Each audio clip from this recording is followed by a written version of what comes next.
اللهم صل وسلم على سيدنا محمد الفاتح لما أغلق والخاتم.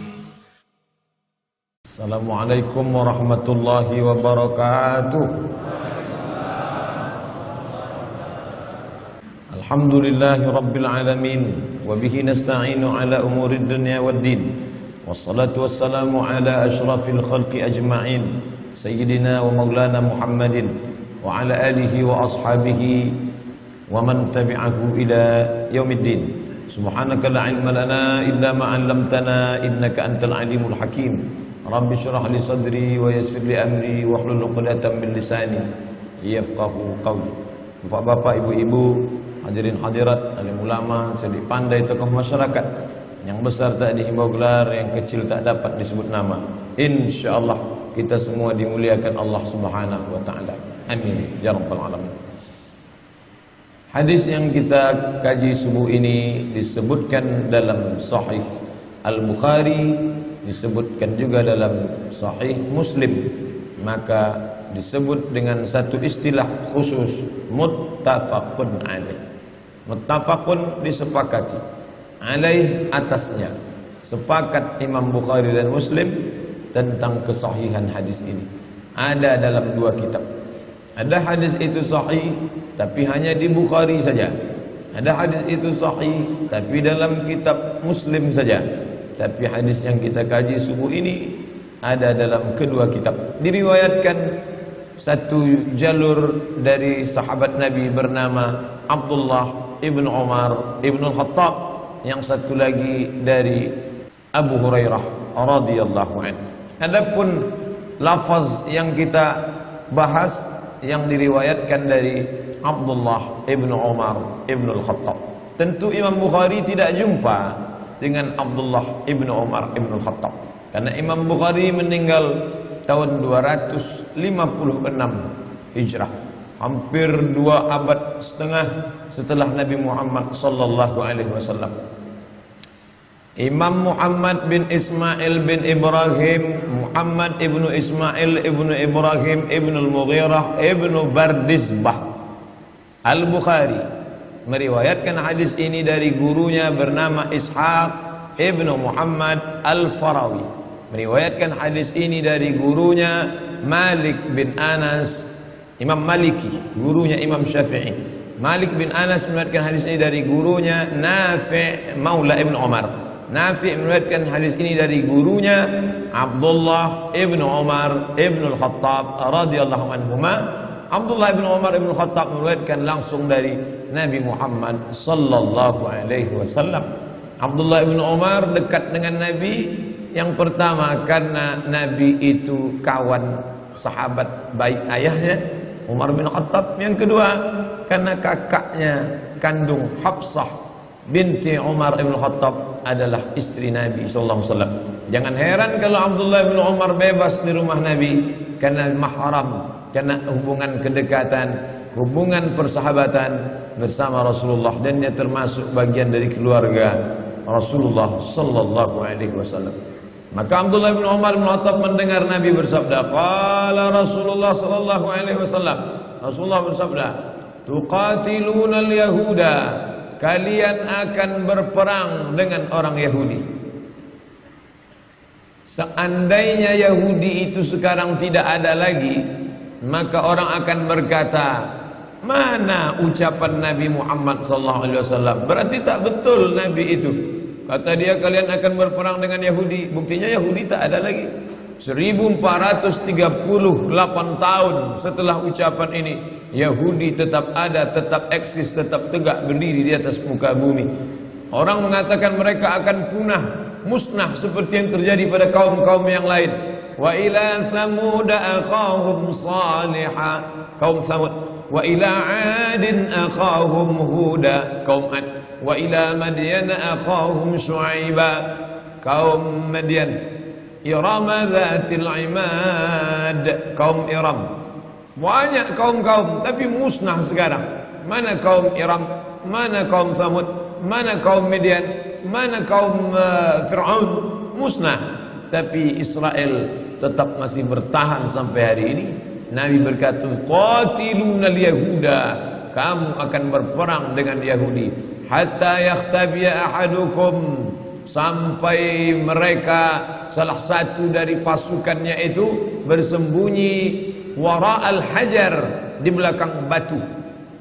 Saking dahsyatnya peperangan itu nanti, sampai-sampai ada pasukan Yahudi itu yang bersembunyi di belakang batu.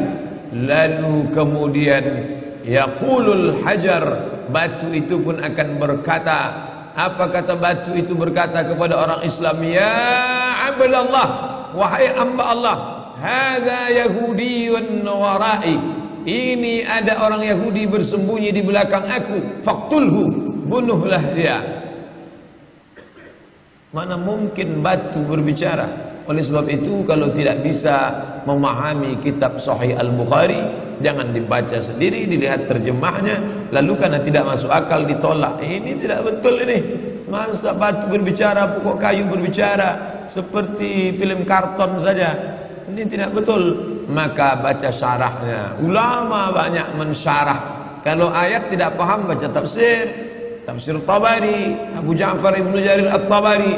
Tafsir Al-Quranil Azim, Abul Fida Ismail Ibnu Katsir. Tafsir Al-Kabir, Mafatihul Ghaib, Fakhruddin Ar-Razi.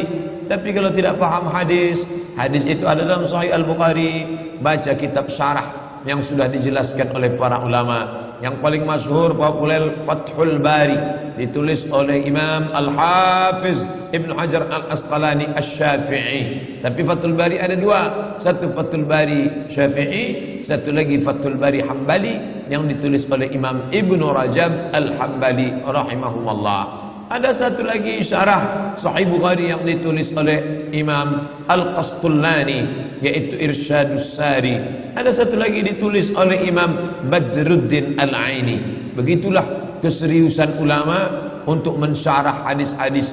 Jumlahnya bukan 100, 200, bukan 1000, 2000, 7275 hadis. Belum ada laptop, belum ada internet, belum ada alat tulis canggih seperti sekarang.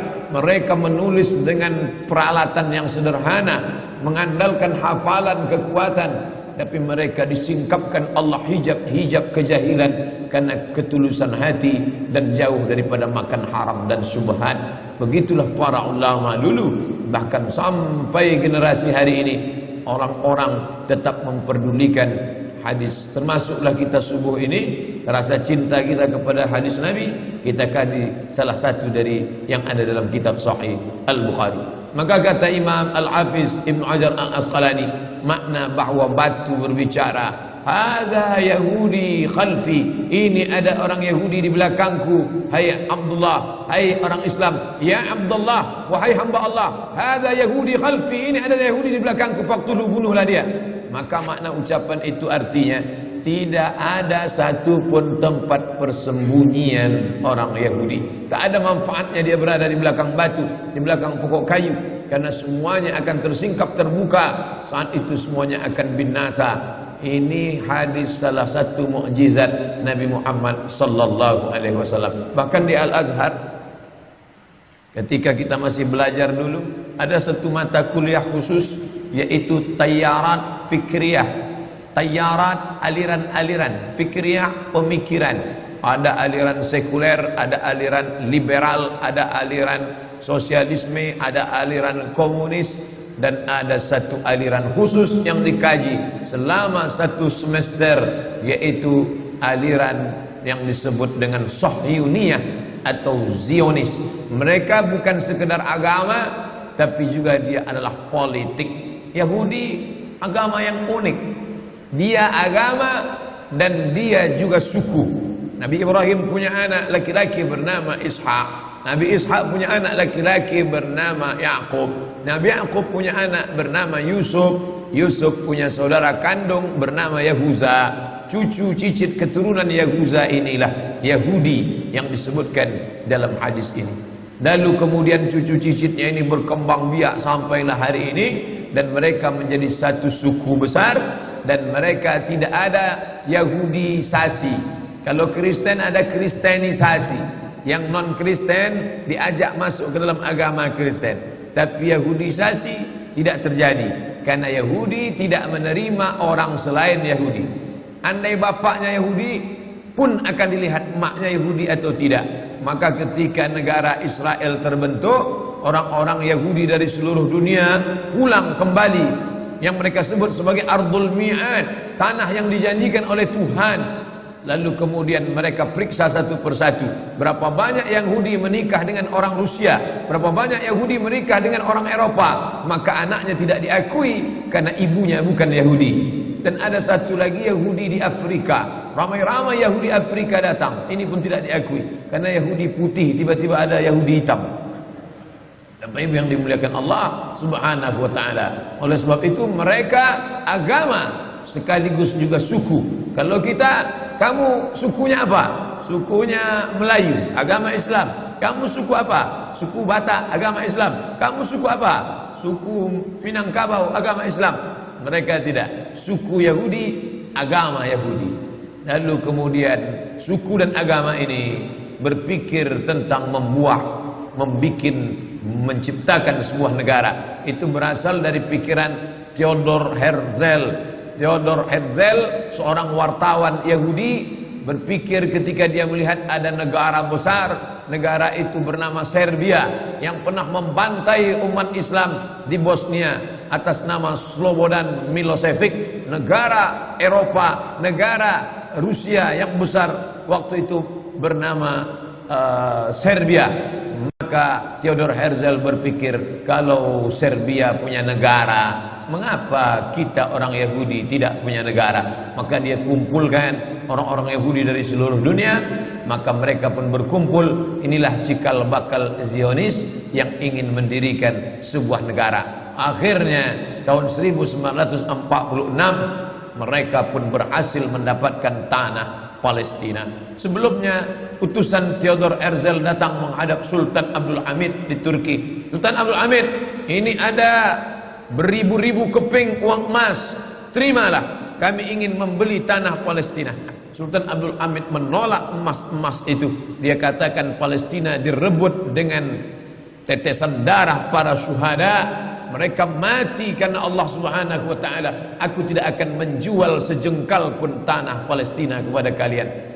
Sakit hati mereka, sampai akhirnya Turki Utsmani ditumbangkan tahun 1924. Berakhirlah khilafah Islamiyah. Maka dengan itu muluslah perjalanan Yahudi. 1924 Turki Utsmani tumbang. 1946 umat Islam terpecah-pecah. Belanda menjajah Indonesia, Inggris menjajah Malaysia, Brunei Darussalam, Singapura, Prancis menjajah Mesir, Libya, Tunisia, Aljazair.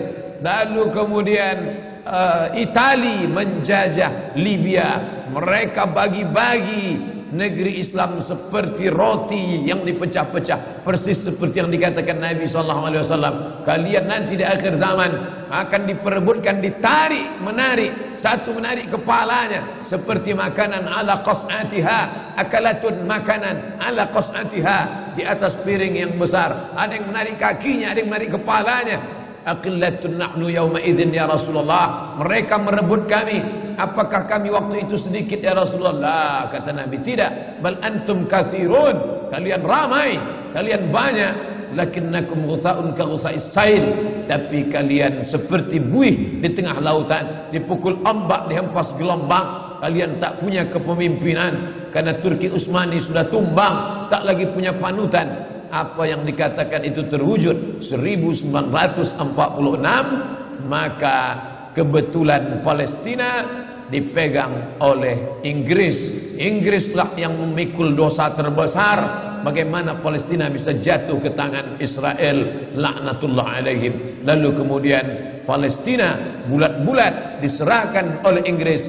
Ini bumi Palestina diberikannya kepada orang-orang Yahudi. Sejak 1946 seluruh Yahudi dunia, Yahudi Rusia, Yahudi Eropa, Yahudi Amerika, Yahudi yang ada di Arab, mereka kembali beramai-ramai ke tanah Palestina. Dan sekarang semua Yahudi yang sudah pulang lebih kurang 5 juta orang. Penduduk Riau 6,5 juta. Yahudi hanya 5 juta saja. tapi mereka menguasai ekonomi, perfilman, hiburan. Anak-anak kita menonton film karton, sinetron, horor, film perang. Siapa yang memproduksinya? Warner Bros Yahudi, Steven Spielberg Yahudi, yang mengobok-obok ekonomi umat Islam. Ketika dia lihat ini perlu dihancurkan, ini perlu diangkat, ini perlu dijepaskan, ini perlu. Siapa lagi kalau bukan George Soros pun Yahudi. Maka semua presiden-presiden Amerika itu akan naik atas lobby-lobby Yahudi. Syekh Dr. Ali Jarisah, dosen Universitas Madinah Islamiyah, Al-Jami'ah Al-Islamiyah bil Madinah Al-Munawwarah, Universitas Islam Madinah, tahun 70-an sudah menulis dalam bukunya bahwa pegawai-pegawai yang ada di PBB, United Nations, Al-Umamul Muttahidah, itu sebagian besarnya adalah Yahudi. Oleh sebab itu ketika umat Islam yang tertindas, mereka diam seakan-akan tak terjadi apa-apa. Tapi kalau kaum minoritas lain yang tertindas, mereka menyuarakan harus merdeka, harus bebas dari penjajahan, harus dilepaskan. Tapi kalau umat Islam, mereka diam, mereka sepi daripada komentar. Kenapa? Karena tidak ada kepentingan di dalamnya. Apa itu yang dimuliakan Allah Subhanahu wa taala? Seorang warga negara Perancis, alirannya sosialis komunis, tapi kemudian Allah lembutkan hatinya, maka dia masuk Islam, dan dia inilah yang mengungkapkan, menuliskan bahwa Zionis menguasai Palestina, tidak hanya Palestina, tapi dia ingin menguasai dunia atas nama yang disebut dengan kembali kepada kekerajaan Daud. Daud yang kita yakini bukanlah seperti yang mereka katakan. Kita meyakini Nabi Daud alaihissalam sebagai orang yang soleh, sebagai orang yang pandai. Wa alanna lahul adid, kami lunakkan besi. Maka Nabi Daud alaihissalam mengambil besi, lunak besi itu di tangan Nabi Daud alaihissalam, lalu dibentuknya menjadi baju besi. Baju besi itu dijualnya, lalu hasil dari menjual baju besi itulah Nabi Daud hidup. Nabi Daud adalah orang yang zuhud, walaupun dia seorang raja di raja. Makanya kata Nabi SAW, ahabbus saum ilallah, puasa yang paling dicintai Allah, saumi Daud, puasa Nabi Daud alaihissalam. Tapi mereka menggambarkan Daud sebagai raja yang perkasa. Raja Daud, inilah kata mereka raja di raja mereka. Mereka menyebutnya King David. King David lahir punya anak laki-laki bernama King Solomon. Kita menyebutnya Sulaiman alaihissalam. Tapi bukanlah seperti namanya sama, tapi kepribadian yang berbeda. Mereka menampilkan sebagai raja yang beringas, raja yang brutal. Sedangkan Allah Ta'ala menceritakan Nabi Sulaiman sebagai orang raja, nabi yang lembut, sampai-sampai dia menahan pasukannya. Jangan kalian lewati tanah ini, karena aku mendengar ada suara lembut. Ya ayyuhan namlu dukhulu masakinakum, hai para semut-semut, masuklah kalian ke sarang kalian, agar supaya jangan sampai pasukan Sulaiman menginjak perut kalian. Yahtimannakum junud, jangan sampai pasukan Sulaiman menginjak kalian. Fatabassama dhahika, Nabi Sulaiman tersenyum. Begitulah hebatnya kekuasaan Sulaiman, begitulah hebatnya ilmu Nabi Sulaiman. Sampai-sampai semut pun tak ada yang terinjak, tak ada perut semut yang pecah. Tapi mereka menggambarkan Sulaiman sebagai raja yang brutal, yang beringas, dan mereka ingin mengembalikan lagi kerajaan ini. Mereka katakan bahwa ada 5 yang mereka nanti-nantikan, yang harus mereka lakukan, karena akan turun Mesias, sang juru selamat, yang mereka nanti-nantikan sejak zaman nenek moyang mereka dulu. Mereka membangun ini berdasarkan keyakinan yang mendalam. Walaupun keyakinan itu diambil dari mitologi, mitos semata. Mitos pun ternyata kalau diyakini seyakin-yakinnya bisa membangkitkan semangat yang luar biasa. Mereka meyakini bahwa mereka adalah manusia-manusia pilihan Tuhan. Mereka menyebut dirinya dalam bahasa Arab Asy-Sya'bul Mukhtar. Sya'bu, bangsa, Mukhtar, pilihan Tuhan. Satu-satunya bangsa pilihan Tuhan hanya kami. Yang lain ini bukan pilihan Tuhan. Kami adalah pilihan Tuhan yang akan menguasai dunia. Selain kami nanti akan menjadi ghaib. Ghaib artinya keledai tunggangan. hanya sebagai keledai tunggangan saja untuk mencapai tujuan. Mereka bisa berkawan dengan Eropa, mereka bisa berkawan dengan Amerika, mereka bisa berteman dengan Arab, tapi mereka menganggap itu hanya keledai tunggangan yang akan ditunggang mencapai tujuan. Begitu tujuan sampai, mereka akan menyembelih, membunuh, memanah, menembak orang-orang yang dijadikan sebagai keledai tunggangan ini. Lalu kemudian mereka akan menguasai dunia. Dia tuliskan langsung di petanya. Biasanya kalau pasukan musuh ingin menghantam negeri kita, dia akan simpan rahasia ini baik-baik. Tapi Yahudi tidak begitu. Dia langsung tuliskan di benderanya. Perhatikan bendera Yahudi. Kain berwarna putih, ada garis biru di atas, satu garis biru lurus di bawah, dengan bintang segi 6 di tengah.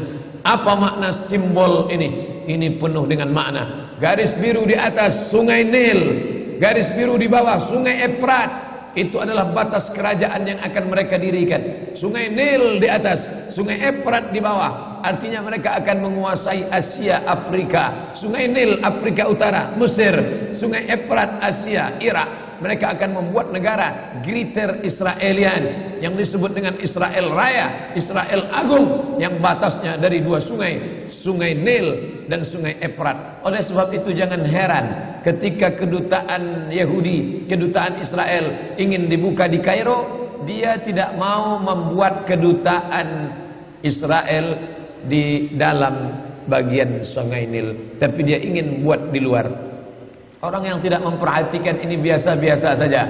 Tapi bagi yang memperhatikan, dia tidak mau buat di dalam. Karena dia menganggap, kalau kami buat kedutaan di dalam, berarti ini memang sudah negeri kami. Orang akan membuat kedutaan di luar negerinya, bukan di dalam negerinya. Maka antara sungai Nil dengan sungai Efrat, dia buat kedutaan di luar. Karena dia ingin menunjukkan, inilah negeri kami. Secara pikiran, dia sudah mengatakan, Mesir adalah negeri kami, hanya belum masanya saja. Maka dari mulai Mesir sampai ke Irak, hitung berapa negara: Yordania, Palestina, Suria, Lebanon, Irak, Saudi Arabia sebagian, Sudan. Dari mulai Afrika Utara sampai ke Asia, itu adalah negeri-negeri kami, negeri yang dijanjikan oleh Tuhan. Ardul Mau'un, negeri yang dijanjikan kalian akan kembali ke sana. Menurut mitologi, mitos, pikiran mereka. Tapi mereka meyakininya. Mereka meyakini akan turun Nabi terakhir, Mesias, yang dijanjikan oleh Tuhan mereka. Tapi Mesias itu tidak mau turun sebelum dia melihat ada 5 perkara. Ada 5 hal yang ditunggu, barulah Mesias itu turun. Dan mereka menyiapkan itu dengan persiapan yang sematang-matangnya. Yang pertama, Mesias baru mau turun kalau seluruh Yahudi kembali ke bumi yang dijanjikan. Dan mereka betul-betul kembali ke bumi yang dijanjikan itu. 1946 mereka berusaha sekuat mungkin, bagaimana supaya kita bisa kembali. Yang penting balik kampung, yang penting kita balik ke negeri kita. Karena Mesias tidak mau turun kalau kita tidak bisa kembali. Berusaha sekuat tenaga, jumpai sultan-sultan Islam yang bisa dibeli. Tapi umat Islam tidak bisa dibeli. Iman mereka terlalu mahal untuk dibeli. Mereka sudah menjual nyawa mereka, diri mereka dalam kuasa Allah Subhanahu wa taala. Karena mereka yakin, innallaha ashtara minal mu'minin. Allah sudah membeli dari orang mukminin amwalahum, harta mereka, wa anfusahum, nyawa mereka, bi anna lahumul jannah. Mereka sudah dibeli dengan surga. Nyawa yang ada dalam dirimu bukan milikmu. Hartamu, mobilmu, rumahmu bukan punyamu. Itu semua punya Allah. Sudah lama dibeli Allah. Sebelum kau lahir ke dunia sudah dibeli Allah. Dibeli dengan apa? Dengan surga. Barang yang sudah dijual tidak boleh dijual 2 kali. Diri yang sudah dijual kepada Allah, harta yang sudah dijual kepada Allah, maka tidak boleh dijual lagi kepada manusia. Raja-raja, sultan-sultan Islam tidak mau menjual. Tapi mereka licik. Mereka gunakan anak bangsa umat Islam yang kulitnya sama dengan kita, yang wajahnya sama dengan kita, yang bahasanya sama dengan kita. Mustafa Kemal Atatürk bukan orang Yahudi, bukan orang kafir, orang Islam. Bahasanya bahasa Turki, wajahnya wajah Turki. Tapi dia yang menggulingkan kesultanan Turki. 1924 berakhir khilafah Islamiyah, lemah umat Islam. Di saat itulah mereka mengambil, mencaplok, lalu kemudian akhirnya mereka kembali beramai-ramai. Mengapa mereka kembali ke tanah yang tandus ini? Bukan Bukankah mereka sudah hidup nyaman, enak di Eropa, Inggris, Prancis, Belanda, Jerman? Hampir di setiap negeri ini ada Yahudi. Kenapa mereka mesti kembali? Karena mereka meyakini ini adalah tanah yang dijanjikan oleh Tuhan. Mereka menyebut nenek moyang mereka itu Israel. Isra artinya hamba, El Tuhan. Israel hamba Tuhan, hamba pilihan Tuhan. Tapi Israel punya makna lain. Isra musari el lillah. Israel musari lillah. Orang yang pernah bergulat dengan Tuhan. Kata mereka, nenek moyang kami itu hebat. Kita mengatakan nenek moyang orang Melayu hebat, nenek moyang orang Makassar hebat, bisa mengendarai samudra yang luas, bisa diseberanginya dengan perahu pinisi. Nenek moyang orang Minangkabau hebat. Kami para perantau hanya sebatas itu saja. Mereka di atas itu lagi. Nenek moyang kami hebat. Apa hebatnya? Pernah bergulat dengan Tuhan dan Tuhan kalah.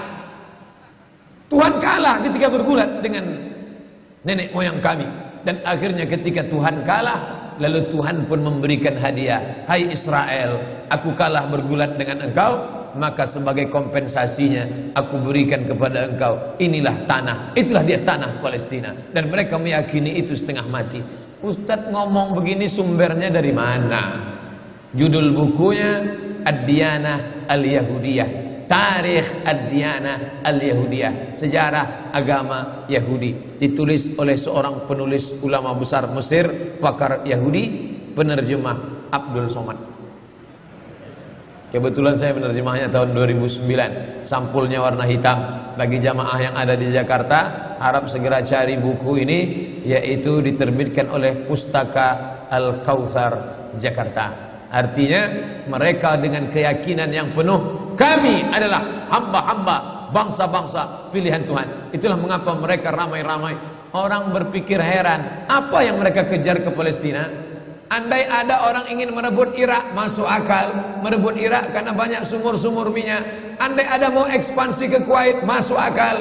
Karena sumur minyak di Kuwait banyak. Kenapa kembali ke Palestina? Ada apa? Tanah yang tandus, tanah yang kering kerontang. Mereka ingin membuat sebuah negara dengan keyakinan akan turun Mesias, sang juru selamat yang dijanjikan oleh Tuhan, dengan syarat orang-orang Yahudi mesti kembali ke negeri yang dijanjikan Tuhan. Yang kedua, Mesias sedang menunggu. Mesias melihat ke bawah. Kalau dia tengok di bawah masih banyak gurun pasir, dia tidak mau turun. Dia ingin melihat hijau. Kalau sudah dibentang karpet hijau, baru dia turun ke bawah. Maka yang dimaksud dengan hijau itu adalah ditanami tanaman-tanaman hijau, penghijauan yang luar biasa. Dan ketika Israel masuk ke Palestina, mereka ambil tanah itu, mereka hancurkan rumah orang Islam, mereka buat tembok panjang. Penjara terbesar dan terpanjang di dunia adalah Palestina. Mereka kurung orang Palestina. Mereka buat tembok beton yang tinggi, panjangnya 700 km lebih. Dari Pekanbaru kita lihat, Anda menuju Medan Sumatera Utara 600 km. Mereka membuat tembok tinggi 700 km.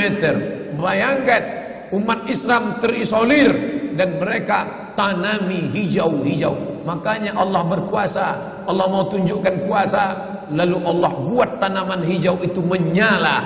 Dalam pokok yang hijau itu menyala beberapa bulan yang lalu. Heran orang, Allah mau menunjukkan kekuasaannya. Kalian tidak mau tolong Palestina, aku yang akan menolongnya. Tanaman yang hijau yang mereka tanam itu tiba-tiba terbakar. Tidak ada yang bisa mematikannya. Sampai-sampai reporter wartawan Amerika mengatakan, tidak ada yang bisa mematikan kebakaran ini kecuali Tuhan, karena Dia yang membakarnya. Tapi yang dimuliakan Allah SWT, tanaman apa yang mereka tanam? Persis yang dikatakan Nabi SAW, syajaratul gharqad, pohon gharqad, bentuknya seperti pinus, tinggi, memanjang. Lalu kemudian Bapak Ibu nanti tulis saja, yang ingin tahu bagaimana bentuk pohon gharqad, tulis saja www.google.com. Lalu tulis di sana alif lam ghain ra qaf dal al gharqad, enter, muncul gambar pohon gharqad. HP saya tak bisa tulis Arab Pak Ustaz, belum masuk Islam. Cara mengislamkannya, Play Store. Klik, setelah buka Play Store, pilih Arabic Keyboard. Setelah keluar Arabic Keyboard, pilih Arabic Smart Keyboard. Smart Keyboard Arabic. Habis itu setupkan ke HP. 5 menit, geser, langsung berubah, bisa tulis Arab. Alif, lam, ghain, ra, qaf, dal. Enter, pilih image, muncul gambar pohon warqat. Gimana? Sudah nampak? Tak keluar Pak Ustaz. Loh, kenapa? Paket tak ada. Sekarang mudah belajar.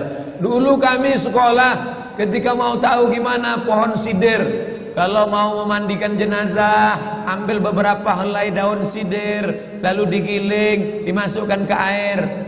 Gimana pohon sidir Ustaz? Pohon sidir kata Ustaz. Sekarang mudah saja, tinggal tulis sin dal ra, sidir, enter. Pohon bidara kata kita, enter image, nampak. Oh, ini gambarnya. Teknologi canggih memudahkan kita. Pohon gharqad kata Nabi, kalau bersembunyi dia di belakang pokok kayu akan berkata, ini Yahudi di belakangku, bunuhlah. Kalau bersembunyi dia di belakang batu akan berkata, ini ada Yahudi, bunuhlah. Tapi kata Nabi, ada satu pohon yang tidak mau menunjukkan dia. Ini pohon mereka kata Nabi. Apa itu? Syajaratul gharqad. Pohon gharqad. Subhanallah, Masya Allah. Apa yang dikatakan Nabi dulu terwujud sekarang. Mereka tanam pohon gharqad ini sebanyak-banyaknya. Ketika saya sampai ke Rafah, Mesir, Palestina, sampai perbatasan Mesir Palestina, ada satu kota bernama Rafah. Rafah dibagi dua, Rafah Palestina, Rafah Mesir. Di tengah kota Rafah, di batas perbatasan, kawat duri panjang yang dipasang dengan voltase listrik bertegangan tinggi. Siapa saja yang menyentuhnya akan terbakar mati. Tak ada orang berani mendekat. Tapi kawat-kawat duri itu kita bisa melihat rumah-rumah saudara kita di Palestina dan nampak hijau. Lalu gaib penunjuk bertanya ke kami, coba tengok pohon yang hijau itu. Pohon apa itu? Pohon apa ya? Itulah pohon gharqad yang dikatakan Nabi SAW. Mereka tanam sebanyak-banyaknya karena mereka meyakini bahwa Mesias akan mau turun kalau sudah dia tengok hijau. Seperti kita kalau pesawat mau mendarat di airport Sultan Syarif Qasim II airport, Anda akan, ladies and gentlemen, all our passenger, para penumpang pesawat airlines, kita akan mendarat. Begitu kita melihat riau hijau, tapi hijaunya bukan pohon warqad, pohon gotah sama pohon sawit. Begitu juga kalau kita mau mendarat di Batam, kita lihat hijau ke bawah. Begitu jugalah Mesias akan turun ke bawah kalau dia melihat sudah hijau semua, karena mereka meyakini, amat sangat meyakini itu. Mereka menanam pohon warqad itu. 3. Kapan Mesias akan turun? Mesias akan turun kalau Babilonia dibantai terus. Makanya mereka punya program bantai Babilonia, hancurkan Babilonia. Kenapa mereka marah dengan Babilonia? Karena Raja Babilonia pernah menghancurkan kekuasaan mereka. Raja Babilonia yang mereka maksud adalah Nebukadnezar. Nebukadnezar Raja Babilonia menghancurkan kerajaan nenek moyang mereka. Mereka punya dendam kesumat yang luar biasa. Salah satu sifat Yahudi, dendam kesumat yang tak pernah mati. Walaupun sudah terjadi ratusan tahun, ribuan tahun lalu, tetap anak cucunya sekarang dendam. Hantam Babilonia, hantam Babilonia. Karena Babilonia negerinya Nebukadnezar, anak cucunya mesti dihancurkan. Mana Babilonia itu? Babilonia adalah Irak. Makanya setiap naik presiden Amerika yang didukung oleh Yahudi, mereka akan membantai Babilonia, Irak. George Bush naik, apa yang dilakukan George Bush? Membantai Irak. George Bush Junior, anak George Bush naik, apa yang dilakukan George Bush Junior? Membantai Irak. Naik Obama, apa yang dilakukan Obama? Membantai Irak. Kenapa yang sekarang ini, siapa namanya? Donald Trump. Payah ingat nama orang kafir. Kenapa Donald Trump tak membantai Irak? Karena Irak sudah hancur babak belur, tak perlu lagi dibantai. Sumur-sumur minyaknya sudah punya kita. Negeri itu sudah menjadi negeri boneka, hancur lebur. Saddam Hussein, barulah orang paham. Dulu kita terikut-ikut dengan kata-kata mereka di Reuter. Saddam Hussein raja yang zalim, Saddam Hussein orang yang jahat, Saddam Hussein. Tapi begitu Saddam Hussein digantung, apa kata dia di tiang gantungan? Allahu Akbar, patah lehernya, mati Saddam Hussein, meninggal dunia. Sekarang orang baru sadar, ternyata Saddam Hussein menyelamatkan negeri itu daripada orang-orang yang jahat. Sekarang apa yang terjadi? Saudara kita yang beberapa bulan bersama kita di Masjid Raya Senapelan, kalau Bapak ingat, ayahnya, anaknya, ibunya, adik-adiknya tak sanggup lagi tinggal di Baghdad. Kenapa? Kami dibantai oleh Syiah, kami dibantai oleh Amerika, kami sampai lari mendapatkan suaka politik. Sampai hari ini masih ada sebagiannya tinggal yang Sunni, yang Syiah dengan berbagai macamnya. Apa maknanya? Mereka membantai Babilonia. Lalu orang mengatakan ini kan ekspansi politik, ini kan karena sumur minyak. Ada betulnya, tapi lebih daripada itu adalah mereka memiliki keyakinan yang luar biasa bahwa Mesias akan datang kalau Babilonia dihancurkan.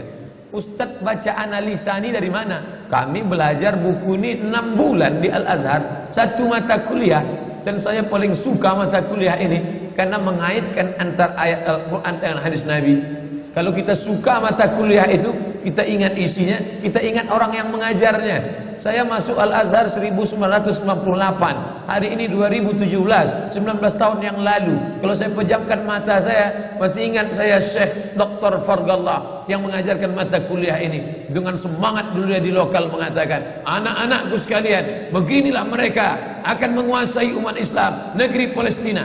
Semangat Syekh Fargallah. Saya tak tahu apakah dia masih ada atau tidak, tapi pahala akan tetap mengalir baik beliau hidup maupun sudah meninggal dunia. Kenapa? Saya sampaikan kepada Bapak Ibu sampaikan kepada anak menantu, sahabat, kerabat, tetangga, mengerti keadaan kita zaman sekarang. Jangan sampai dikatakan Palestina bukan urusan kita. Ini kan masalah politik. Indonesia ya Indonesia, Palestina ya Palestina. Antum tidak mengerti masalah dunia. Palestina adalah masalah umat Islam. Subhanalladzi asra bi'abdihi, maha suci Allah yang sudah memperjalankan hambanya minal masjidil haram, dari masjidil haram ilal masjidil aqsa, masjidil aqsa, masjidil aqsa Palestina. Kita yang tertulis dalam kitab suci kita bahwa kita punya ikatan emosional, kenapa kita tidak yakin itu? Yahudi ajarannya dibuat-buat, ajarannya mitos, tapi mereka punya keyakinan yang luar biasa. Mereka rebut negeri itu, mereka kuasai, mereka hancurkan negeri musuh. Atas dasar apa? Keyakinan bahwa Mesias akan datang. Yang kelima, apa yang mereka lakukan untuk Palestina? Mereka meyakini ada Temple of King Solomon, tempel, kuil King Solomon, Raja Sulaiman. Datang pula orang Indonesia latah, dikatakannya Sulaiman ini kerajaannya bukan di Palestina, di Yogyakarta, Sleman. Kata dia, King Solomon itu punya tempel kuil, dan Temple of King Solomon letaknya pas di bawah Al-Masjidil Aqsa. Apa maknanya? Mereka mengeruk setiap hari bulldozer, traktor, ekskavator, terus mengeruk keliling Masjidil Aqsa. Mereka ingin meruntuhkan Masjidil Aqsa. Tulis Temple of King Solomon, enter, pilih image, tampak gambar, replika. Inilah kerajaan Sulaiman yang ada di bawah Masjidil Aqsa. Akan mereka naikkan. Mereka sudah bangunkan rumah kecil replikanya, seperti orang Riau membuat rumah replika, rumah Melayu Kampar, rumah Melayu Siak, rumah Melayu Bengkalis. Di mana rumah itu? Di Purna MTQ. Anak-anak kita kalau mau tahu bagaimana rumah Melayu Kampar, bagaimana rumah Melayu Siak, bagaimana rumah Melayu Pelalawan, pergi ke sana. Sebagiannya ada, sebagian tak ada, entah kemana perginya. Tapi mereka membuatkan itu. Inilah dia replika kerajaan Temple of King Solomon. Artinya apa? Mereka ingin menghancurkan Al-Masjidil Aqsa berkeping, sampai akhirnya disitulah nanti kemarahan umat Islam. Entah marah entah tidak, melihat gayanya tak marah. Kalian hancur-hancurkanlah. Banyak lagi urusan kami sibuk dengan ini. Tapi akan ada hamba-hamba Allah. La tazulu fi ummati ta'ifatun min ummati. Akan tetap ada sekelompok umatku yang memperjuangkan agamaku, kata Allah Subhanahu wa ta'ala. Yang terakhir, yang kelima, akan turun Mesias. Kapan itu terjadi? Ketika terjadi perang besar. Sebetulnya dalam agama Islam sudah dituliskan yang dimaksud dengan Mesias itu siapa? Kata Imam Al-Hafiz Ibnu Hajar Al-Asqalani dalam Fathul Bari, yang dimaksud dengan yang dinanti-nanti mereka itu adalah Dajjal. Dajjal itulah sesungguhnya yang sedang mereka nanti. 70,000 Yahudi wara'ad Dajjal. Ada 70,000 Yahudi yang akan berada di belakang Dajjal ketika dia turun nanti. Makanya tiap hari, tiap petang kita berkata, Allahumma inni a'udzubika min azab jahannam wa min azabil qabri wa min fitnatil mahya wal mamat wa min syarri fitnatil masihid Dajjal. Dajjal itulah yang sedang mereka tunggu. Dajjal itulah yang sedang mereka nanti-nantikan. Kita menantikan kedatangan, dia pun juga menantikan akan kedatangannya. Bedanya apa? Mereka meyakininya dengan semangat mereka luar biasa. Mereka bangkit. Umat Islam percaya. Padahal tiap hari dia katakan sebelum salam, Allahumma inni a'udzubika min adzabi jahannam wa min adzabil qabri wa min fitnatil mahya wal mamat wa min syarri fitnatil masihid Dajjal. Tiap hari dikatakan, tiap hari diucapkan. Tapi dalam hati, betul tak Dajjal datang? Entah iya entah tidak. Mereka yakin Dajjal akan datang, tapi mereka katakan itulah pemimpin kami, itulah Tuhan kami, itu adalah jelmaan daripada Tuhan kami, itu yang akan menghancurkan dunia, dia akan menjadi panutan kami. Kita berkata itu musuh kami, tapi kita pun ragu entah musuh entah tidak. Oleh sebab itu kita minta ampun kepada Allah atas kurangnya iman kita. Subuh ini kita bangkitkan semangat kita, tapi yang datang kepada, kenapa Allah tidak menolong?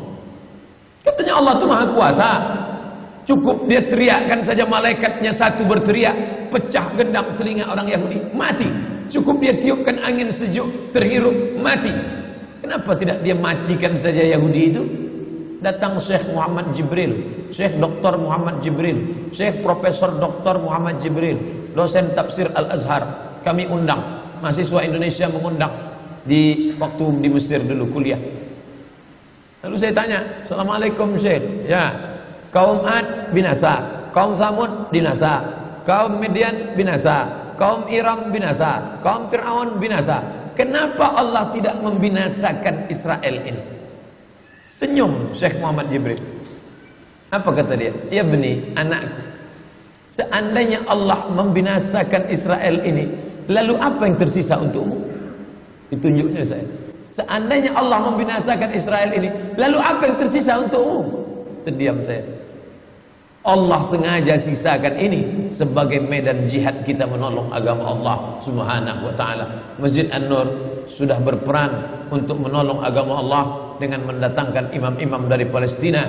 Mereka lah yang bercerita tentang keadaan ini. Kalau mereka yang bercerita, tentu Bapak Ibu lebih percaya, karena hidung mereka lebih mancung, jambangnya lebih tebal, dan mereka asli orang Palestina. Maka mereka datang. Maka sebelum Ustadz Somad mengakhiri tausiah 15 menit, tolong beri kesempatan. Maka kita ada waktu lebih kurang 20 menit. Syekh Abdurrahman yang di sana Abdurrahman Awaji dari Madinah, yang di sini Abdurrahman Syahin akan menjelaskan tentang Palestina ini. Itu yang dapat saya sampaikan subuh ini. Mudah-mudahan ada manfaatnya. Ini sampai penjelasan dari saya. Nanti Syekh Abdurrahman akan menjelaskan tentang Palestina. Lalu kemudian kita salat sunat isyraq. Setelah itu tetap normal seperti biasa. Kita akan tanya jawab. Terima kasih. Mohon maaf segala kesilapan. Wassalamualaikum warahmatullahi wabarakatuh.